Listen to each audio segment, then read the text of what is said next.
Guys, আসসালামু আলাইকুম। আমি নাজমিন, আপনাদের সবাইকে নাজমিন ব্লগে স্বাগতম। আজকে আপনাদের মাঝে নতুন আরেকটি রেসিপি নিয়ে চলে আসলাম। চাল কুমড়া দিয়ে ছোট চিংড়ি রান্না করব। তো চলুন কথা না বাড়িয়ে দেখে আসি কি কি উপকরণ লাগবে আমার রান্না করতে।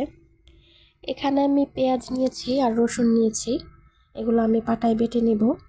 এবং সাথে নিয়েছি আস্ত বড় জিরা, এগুলো আমি বেটে নেব। আপনার চাইলে ব্লেন্ডারও করতে পারেন, কিন্তু পাটায় বাটলে স্বাদটা আরও বেশি হয় তরকারির। এবার দেখতে পাচ্ছেন ছোট চিংড়ি। তো এবার আমি একটা কড়াইয়ের মধ্যে সামান্য পরিমাণ তেল দিয়ে দিব। আপনারা চাইলে তেল বাড়িয়েও দিতে পারেন, কমিয়ে দিতে পারেন, কিন্তু আমার কাছে কমটাই ভালো, যেহেতু স্বাস্থ্যের জন্য উপকার। তেল বেশি খেলে ক্ষতি, এজন্য আমি তেল বেশি একটা খাই না, কম। তো এবার দেখতে পাচ্ছেন গরম তেলের মধ্যে আমি পেঁয়াজ বাটা রসুন বাটাটা দিয়ে দিলাম। দিয়ে হালকা পানি দিয়ে এবার নাড়তে থাকবো। তো আপনারা কে কোথা থেকে আমার ভিডিওটা দেখতেছেন বা আমার ভিডিও কেমন লাগে অবশ্যই কমেন্ট করে জানাবেন। আর যারা যারা এখনও সাবস্ক্রাইব করেন নাই অবশ্যই সাবস্ক্রাইব করবেন, আর যারা আগে করছেন তাদেরকে অসংখ্য ধন্যবাদ আমার পাশে থাকার জন্য। এবার আমি সামান্য লবণ দিয়ে দিব, একটু মরিচের গুঁড়া দিয়ে দিব, হলুদের গুঁড়া, এরপর সামান্য ধনিয়ার গুঁড়া দিয়ে ভালোভাবে আবার নেড়ে দেব।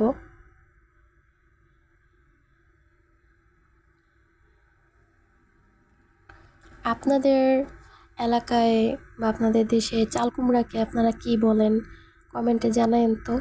আমাদের এখানে আমরা অনেকে চাল কুমড়াও বলি, আবার জালিলাও বলি। তো আপনারা কি বলেন সেটা অবশ্যই জানাবেন। তো দেখতে পাচ্ছেন আমার এখানে রসুন বাটা পেঁয়াজ বাটা যা কষানো হয়ে গেছে, আমি এখানে চিংড়ি মাছটা দিয়ে দিছি।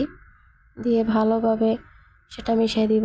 এখানে আমি সামান্য পরিমাণ জিরা বাটা দিয়ে দিব, যাতে করে চিংড়ি মাছের মধ্যে সহ গ্রানটা থাকে মশলার, বা দেখতেও কালারটাও সুন্দর লাগে, খেতেও অনেক ভালো লাগে, জন্য আমি আগেই দিয়ে দিলাম জিরা বাটা। এরপর সামান্য পানি দিয়ে দিব।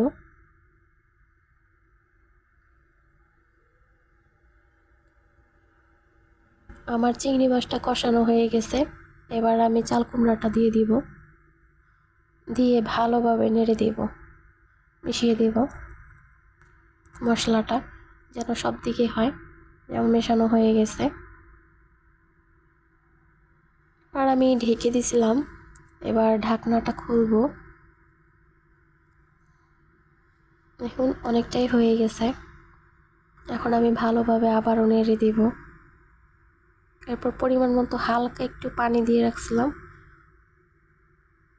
এখানে আমি দিয়ে দিলাম কাঁচামরিচ কুচি। যেহেতু আমার কাছে ধনিয়া পাতা নাই, ধনিয়া পাতা দিতে পারিনি। আপনারা চাইলে ধনিয়া পাতা দিতে পারেন, বা একটা টমেটো কুচি করে দিতে পারেন, তাহলে আর কি দেখা যাইতেছে চাল কুমড়োটা সবুজ, টমেটোটা লাল। মনে করেন রান্নার কালারটা কিন্তু দেখতে অনেক সুন্দর লাগে। রান্না দেখতে যেমন সুন্দর, খেতেও কিন্তু অনেক লোভনীয় হবে। যেহেতু আমার কাছে কাঁচামরিচ নেই, টমেটো নাই, এই জন্য দিতে পারি নাই। তো সবাই কিছু মনে করবেন না। আর আমার ভিডিওটা কেমন লাগছে অবশ্যই জানায়েন। আমার রান্না প্রায় শেষ। সবাই পর্যন্ত ভালো থাকবেন, সুস্থ থাকবেন। আল্লাহ হাফেজ।